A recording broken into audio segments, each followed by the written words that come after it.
नमस्कार, आदाब, सत श्री अकाल। मैं प्रिंस जीपीएम क्लासेस में आपका पुनः स्वागत करता हूं। तो कैसे हैं आप लोग? जैसे कि जीएस की श्रृंखला हमारी चल रही है, उसी जीएस की श्रृंखला में हमने इसके पहले आपको राष्ट्रपति के बारे में बताया और आज हम जो आपको सुप्रीम कोर्ट के बारे में बताएंगे। ये छोटा सा एक वीडियो होगा जिसमें आप उच्चतम न्यायालय यानी सुप्रीम कोर्ट के जितने भी आर्टिकल्स हैं उनसे जो भी प्रमुख क्वेश्चंस बनने वाले हैं, अब चाहे आपके यूपीएसआई में बने या इसके बाद जो लेखपाल वगैरह जो भी एग्जाम्स में एसएससी में जितने क्वेश्चंस देखे गए उन सबको समेटते हुए छोटे से वीडियो में हम आपको जो है बहुत सारी जानकारी देंगे। तो आइए चलिए देखते हैं उच्चतम न्यायालय। उच्चतम न्यायालय यानी कि सुप्रीम कोर्ट क्या है हमारा? Supreme court. सुप्रीम कोर्ट जब मैं नाम लिया तो आपको दिल्ली की सुप्रीम कोर्ट की बिल्डिंग याद आ गई होगी, ठीक? सही। उसकी स्थापना कब हुई थी? 1950 28 जनवरी को। 28 जनवरी 1950 को सुप्रीम कोर्ट यानी जो आप दिल्ली में देखते हैं उस भवन की स्थापना कब हुई थी? 1950 28 जनवरी। अच्छा, तो अब आपके मन में प्रश्न आएगा कि इससे पहले क्या था? देखो, इसके पहले क्या था, हमारे संसद में यानी हमारा संसद जो भवन है, संसद भवन में जो है एक प्रीवी काउंसिल्स होती थी। क्या होती थी? प्रीवी काउंसिल। उसमें जो है संघीय न्यायालय का गठन होता था। उसके पहले कब से? 1935 से 1950 के बीच, यानी 1935 से 1950 के बीच ये दिल्ली वाला बिल्डिंग तो था नहीं सुप्रीम कोर्ट वाला, तो वो संसद के यानी पार्लियामेंट में जो प्रीवी काउंसिल्स होता था वहां पे जो है इसकी बैठक होती थी। इसके पहले यानी 1935 के पहले जो है हमारा कलकत्ता में ही सुप्रीम कोर्ट होता था, ठीक? वो 1935 से 1950 के प्रीवी काउंसिल्स के बीच में होने लगी। उसके बाद 28 जनवरी 1950 को उच्चतम न्यायालय का उद्घाटन हुआ और वहीं से फिर जो है न्यायिक प्रक्रिया चालू होने लगी। अच्छा, उच्चतम न्यायालय किस आर्टिकल में? आर्टिकल 124 से आर्टिकल 147 में, यानी संविधान के 5वें भाग।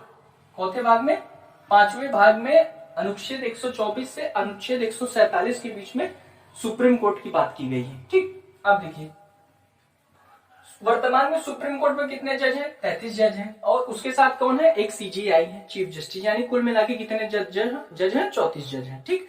33 जज हैं और एक कौन होते हैं? Chief justice of India. Chief justice of India से देखते हैं। देखिए, चीफ जस्टिस ऑफ इंडिया होता कौन है?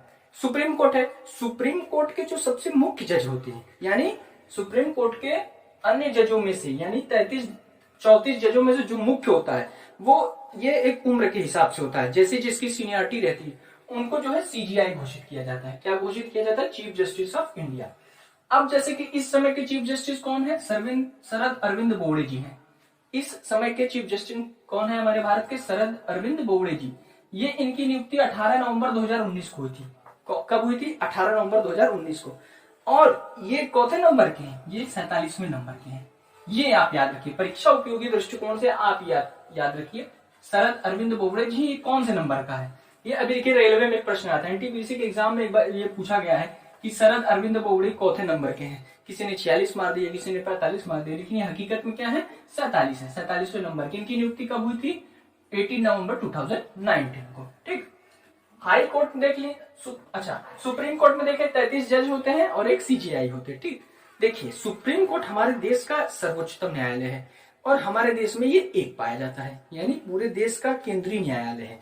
हमारे अभी आप देखेंगे ना, हमारे यहाँ जो है ये न्यायालय प्रणाली भी जो है एकल न्यायालय प्रणाली है, एकल न्यायालय। जबकि अमेरिका में ऐसा नहीं है। अमेरिका में जो है वहाँ स्टेटों का अपना अलग निर्णय देने की पावर है और वहाँ सेंट्रल का अलग। लेकिन हमारे यहाँ एकल न्यायिक प्रणाली है, यानी जो हमारा सुप्रीम कोर्ट कह देगा उसे हर स्टेट को मानना पड़ेगा।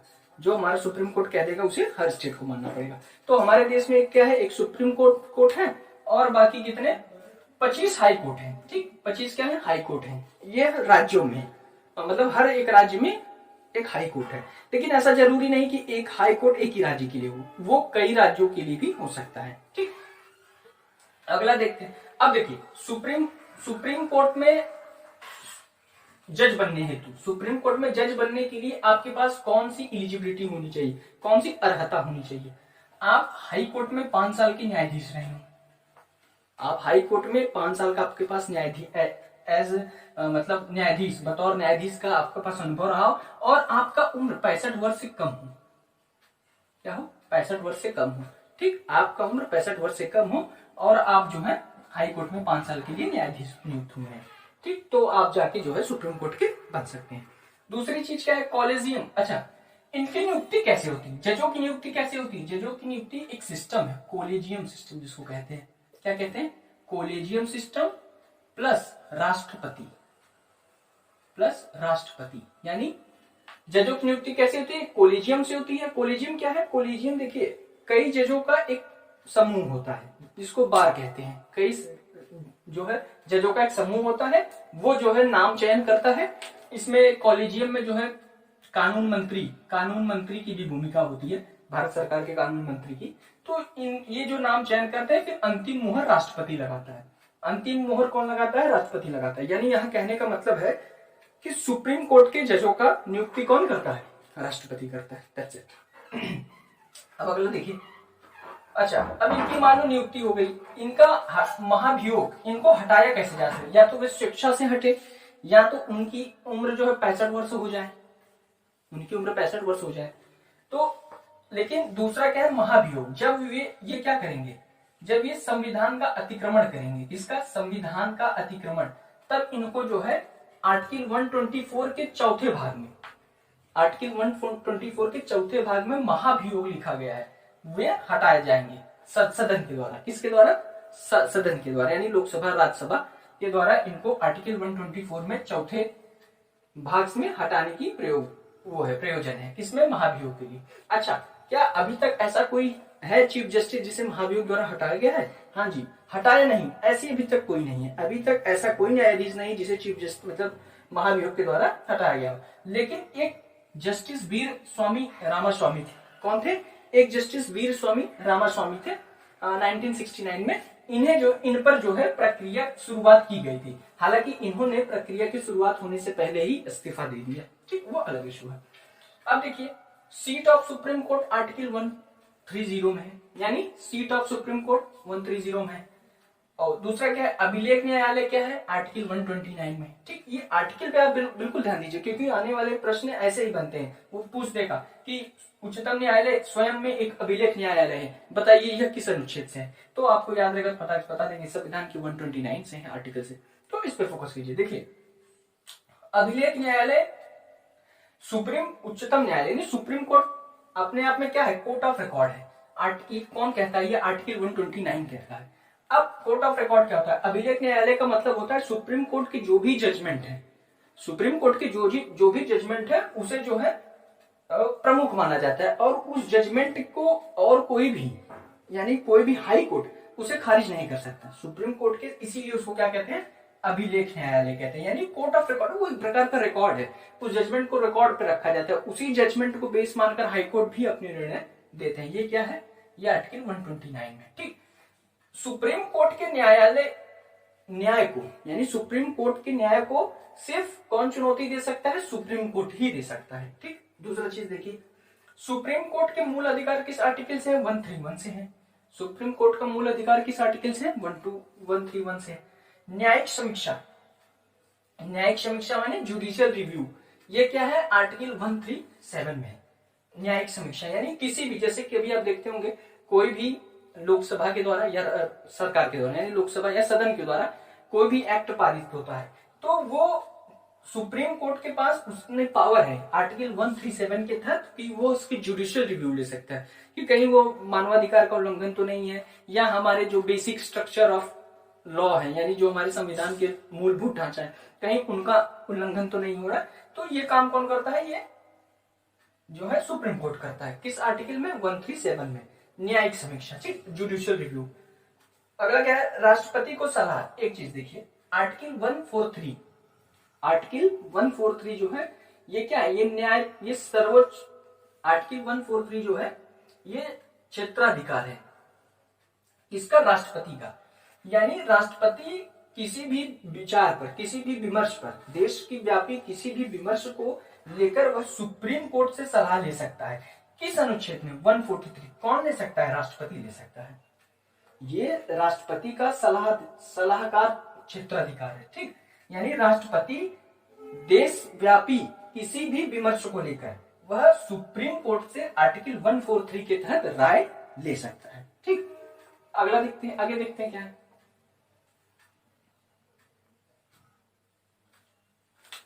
देखिए, एक चीज और देख लीजिए, अधिकतम, इसकी अर्थ क्या है, सुप्रीम कोर्ट में अधिकतम आपकी 65 होनी चाहिए, लेकिन न्यूनतम उम्र की बात नहीं की गई है। ठीक, ऐसा नहीं कहा गया कि सुप्रीम कोर्ट के जज बनने के लिए आपकी न्यूनतम एज इतनी होनी, जैसे कि प्रेसिडेंट में था ना कि 35 वर्ष से कम आप नहीं होनी चाहिए, लेकिन ऐसा इसमें नहीं है। ठीक, अगला देखते हैं।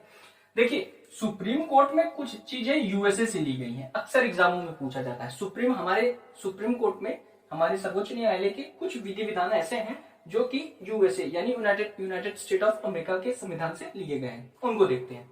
देखिए, जो ये न्यायिक समीक्षा मैंने आपको बताया ना, न्यायिक समीक्षा क्या है? न्यायिक समीक्षा ये है कि सुप्रीम कोर्ट के पास ये पावर है कि वह गवर्नमेंट के किसी भी लॉ या किसी भी ऐसे प्रयोजन को समीक्षा में ले सकता है, रिव्यू कर सकता है कि कहीं वह सुप्रीम कोर्ट के बेसिक स्ट्रक्चर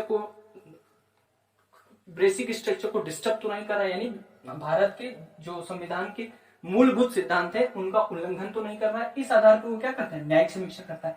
तो ये न्यायिक समीक्षा कहां से लिया गया? ये यूएसए से लिया गया। ठीक, ये याद रखिएगा, कहां से लिया गया? यूएसए से। दूसरा क्या है? न्यायपालिका की स्वतंत्रता, जो न्यायपालिका की स्वतंत्रता है वो भी यूएसए से है। ठीक, तीसरा, सर्वोच्च न्यायालय एवं हाई कोर्ट के जजों को हटाना। सर्वोच्च न्यायालय एवं हाई कोर्ट के जजों को हटाना, यानी महाभियोग की जो प्रक्रिया है या जो भी और भी प्रोसेस है वो भी कहां से लिए? यूएसए। यानी कौन कौन से लिए गए? फिर से ध्यान दीजिए, न्यायिक समीक्षा यूएसए से लिया गया है, न्यायपालिका की स्वतंत्रता, सर्वोच्च न्यायालय एवं हाई कोर्ट के जजों को हटाना, ये सब कहां से लिया गया है? यूएसए से लिया गया है। ठीक, अच्छा, सलाहकार क्षेत्राधिकार, ये भी प्रश्न अक्सर पूछता है, क्या सलाहकार क्षेत्राधिकार यूएसए से लिया गया है? जी नहीं, बिल्कुल नहीं, सलाहकार क्षेत्राधिकार यूएसए से नहीं लिया गया, ये कनाडा से लिया गया है। कहां से लिया गया? कनाडा से। सलाहकार क्षेत्राधिकार कौन सा है? आर्टिकल 143 है। कौन सा आर्टिकल 143 है? इसमें यानी सलाहकार क्षेत्राधिकार में जो हमारे देश के राष्ट्रपति हैं वह किसी भी विमर्श को लेकर, यानी देशव्यापी किसी भी विमर्श को लेकर सुप्रीम कोर्ट से, सीजेआई से, सुप्रीम कोर्ट यानी सुप्रीम कोर्ट या सीजेआई से क्या करते हैं? सलाह लेते हैं। ठीक, लेकिन ये कहां से लिया गया? ये संविधान, ये विधान कनाडा का है, ये यूएसए का है, इस पर स्पेशल ध्यान रखिए। ठीक, अच्छा, देखिए, हमारे संविधान से जुड़े कुछ प्रमुख व्यक्ति हैं, उनको देख लेते हैं। जैसे देखिए, एक नाम आ रहा है यहाँ, फातिमा बीबी। क्या नाम आ रहा है? फातिमा बीबी। फातिमा बीबी हमारे देश की पहली हाई कोर्ट, सुप्रीम कोर्ट, हमारे देश की पहली सुप्रीम कोर्ट की क्या है? जज है। क्या है? जज है। अभी तक ऐसी कोई महिला सीजेआई नहीं बन पाई है। Chief justice of India Bharat में अभी तक 47वें यानी 47 चीफ जस्टिस ऑफ इंडिया हो चुके हैं भारत में, लेकिन अभी तक कोई महिला चीफ जस्टिस ऑफ इंडिया नहीं बन पाई है। लेकिन चीफ जज बन गए हैं कौन? फातिमा बीबी जी बनी। दूसरा नाम आप एच.जे. कानिया का आ रहा है, देखिए क्या है? एच.जे. हीरानंदानी कानिया जी। ये हमारे देश के फर्स्ट क्या है? फर्स्ट सीजेआई है, चीफ जस्टिस ऑफ इंडिया। 47 में कौन है? वर्तमान के शरद अरविंद बोबड़े जी हैं, लेकिन फर्स्ट सीजेआई कौन था? एच.जे. कानिया जी है। दूसरा नाम आ रहा होगा आपके पास, एम हिमायतुल्लाह। क्या नाम आ रहा है? एम हिमायतुल्लाह। एम हिमायतुल्लाह जी एक ऐसे पहले सीजेआई हैं जो राष्ट्रपति, जो बतौर सीजेआई के राष्ट्रपति का कार्यवाहन किए हैं। ठीक, कार्यवाही राष्ट्रपति बने हैं। एम हिमायतुल्लाह क्या है? बतौर सीजेआई, यानी वो सीजेआई थे लेकिन उस समय उपराष्ट्रपति राष्ट्रपति दोनों पद खाली थे, इसलिए इन्हें राष्ट्रपति बनाया गया था, कार्यवाही राष्ट्रपति बनाया गया था। हमारे संविधान में ऐसा नियम है। ठीक, दूसरा वी.वाई. चंद्रचूड़। वी.वाई. चंद्रचूड़ जो है ये अब तक के सबसे लंबे सीजेआई रहे हैं, यानी अब तक के वी.वाई. चंद्रचूड़ जी सबसे लंबे सीजेआई रहे हैं। तो ये सब था हमारे जो है उच्चतम न्यायालय यानी सुप्रीम कोर्ट से रिलेटेड था। तो जो भी चीजें इसमें हैं, जितने भी एग्जाम ओरिएंटेड क्वेश्चंस बनते हैं, एग्जाम ओरिएंटेड जितने भी पॉइंट हैं, उन पॉइंटों को हमने आपको जो है एक छोटे से वीडियो में बना दिया।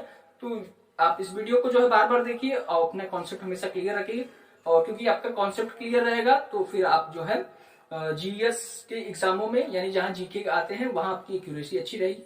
तो ये वीडियो आपको कैसा लगा आप हमें जरूर बताएं। अगर आप अभी तक इस वीडियो जीपीएम क्लासेस को सब्सक्राइब नहीं किए हैं तो आप हमारे चैनल को जरूर सब्सक्राइब कीजिए, लाइक कीजिए। Thank you.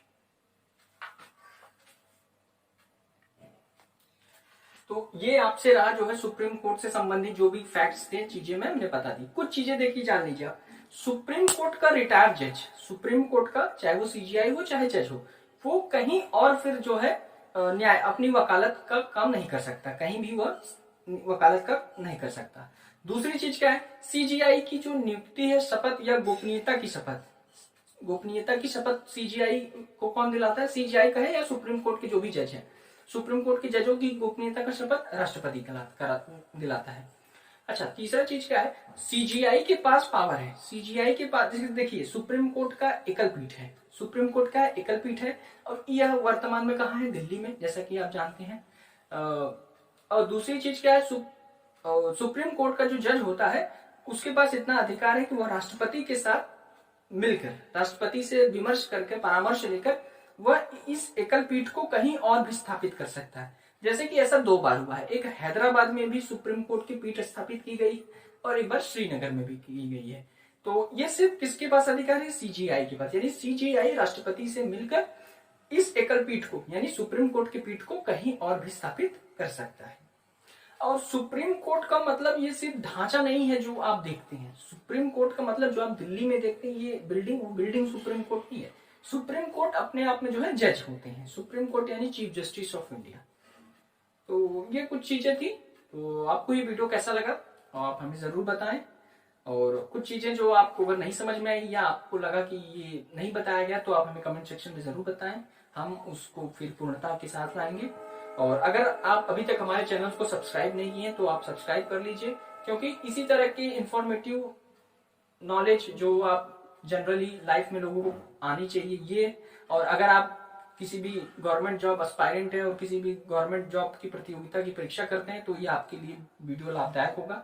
और आने वाले विभिन्न परीक्षा जैसे यूपीएसआई की एग्जाम हो, लेखपाल के एग्जाम हो या अन्य कई सरकारी भर्तियां जैसे एमटीएस या एसएससी, सीईटी 2021 और जो है यूपी SSC यानी उत्तर प्रदेश राज्य अधीनस्थ सेवा चयन आयोग के द्वारा आयोजित होने वाली पीईटी एग्जाम की तैयारी भी जो है इस चैनल पे आपको मिल जाएगा। तो आप हमसे जुड़े रहिए और ठीक, धन्यवाद।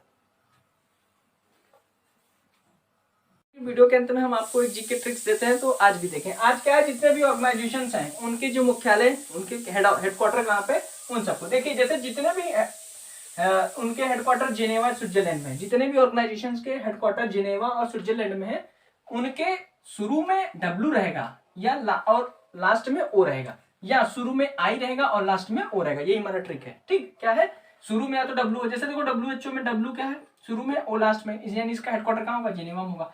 ऐसे I और O दिख जाए, जैसे देखो लेबर ऑर्गेनाइजेशन में I क्या है, आगे है, और O क्या लास्ट में, इसलिए इसका कहाँ हेडक्वार्टर होगा, जिनेवा में। ऐसे ही WMO है यानी world meteorological organization, WIPO world intellectual property organization, इसका भी कहाँ है, जिनेवा में। IUCN, जितने भी शुरू में WI दिख जाए तो आप समझ लो भैया उसका कहाँ हेडक्वार्टर है, जिनेवा में। ISO है international standard organization, WTO world trade organization, ICRO है, ICRO यानी international committee of red cross. Okay, तो ये वीडियो कैसा लगा आप हमें जरूर बताएं, और अगर आपको पसंद आया तो आप हमें जो है लाइक कीजिए और हमारे वीडियो को शेयर कीजिए।